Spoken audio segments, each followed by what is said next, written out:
ফতুয়াটা কাকার অনেক সুন্দর বানাবে না, কাকা অনেক খুশি হবে না। ও কাকা, কি হয়েছে বাজান? কাকা এটা নেন, এতে একটা ফতুয়া আছে। খিটা দিল বাজান? আপনার ছেলেই দিছে, আজকের আপনার জন্মদিন না, এই ফতুয়াটা আজকের আপনি পড়বেন, আপনার খুব সুন্দর লাগবে না। তাই বাজান? আমি তো নিজেই ভুলে গেছি, আমার ছেলে আমার নিয়ে এত ভাবে। হয় কাকা। কাকা তাহলে আমি আসি এখন। আচ্ছা বাজান। বাজান, জি আব্বা। দেখ দিয়ে আমার কেমন লাগতেছে? খুব ভালো লাগতেছে আব্বা। তোর পছন্দ আছে বাজান? আজকে যে আমার জন্মদিন, তুই যে মনে করেছিস আর মনে করে যে আমার জন্য একটা ফটোয়া ফাটাইছিস বাজান, এরা পছন্দ হয়েছে। আর এই ফটো তো আমি দিইনি। কি কই বাজান? তাহলে ফটোটা দিল কিটা? কাকা ফতুয়াটা আমি দিছি, আর মিথ্যা কথা কেন বলছে জানেন?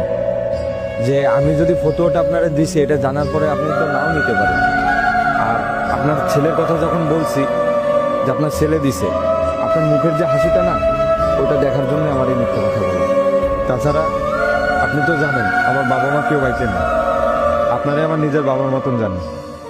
কাকি সে তো কিছুদিন আগে মারা গেছে, কাকি যদি বাইসে থাকতো তাহলে আপনার আজকের জন্মদিনে কত কিছু করতেন। আর এই যে আমি আপনাদের জন্মদিনে যে উপহারটা দিছি, আমার বাবা মা যদি আজকে বাইসে থাকতো তাদের জন্য এরকম কিছু একটা হয়তো করতে পারে, কিন্তু তারা তো আর। এই কান্দিস কেন? আমি তোর বাপ না? চোখের বাড়ি মোস, আজকে থেকে আমার দুই ছেলে।